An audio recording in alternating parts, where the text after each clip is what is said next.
រស់ឲ្យមានន័យសំឡគ្រឿងច្រើនបង្កើនរសជាតិ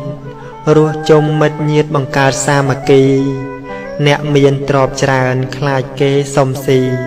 កំណាញ់ពេញទីដោយមហូបគ្មានគ្រឿង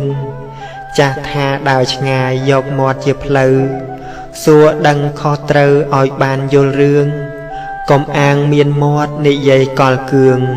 អាងខ្លួនចិត្តសឿងរករឿងឆ្លោះគេកើតមកមានភ្នែកភ្លឺពីកំណើតបើអានធัวកើតកុំឲ្យទំនេរព្រោះពេលស្លាប់ទៅដុតចោលទៅទេមានភ្នែកនឹងគេមើលហើយគិតផងត្រជាទាំងពីរស្ដាប់រឿងគ្រប់យ៉ាងកុំលឺតែម្ខាងក្រែងឆ្លោះប្អូនបងត្រឹមតែស្ដាប់ឮកុំតន់ឆ្លើយឆ្លងពិចារណាផងទៅដឹងខុសត្រូវមានដៃមានជើងសម្រាប់ធ្វើការចិញ្ចឹមគ្រួសាររក្សាម៉ែឪកុំយកដៃជើងសាងបាបខុសផ្លូវធ្វើល្អតទៅនៅដោយមេត្តាបានកើតជាមនុស្សរស់ទាន់ធម៌ព្រះកុំចង់យកឈ្នះជាមួយនរណា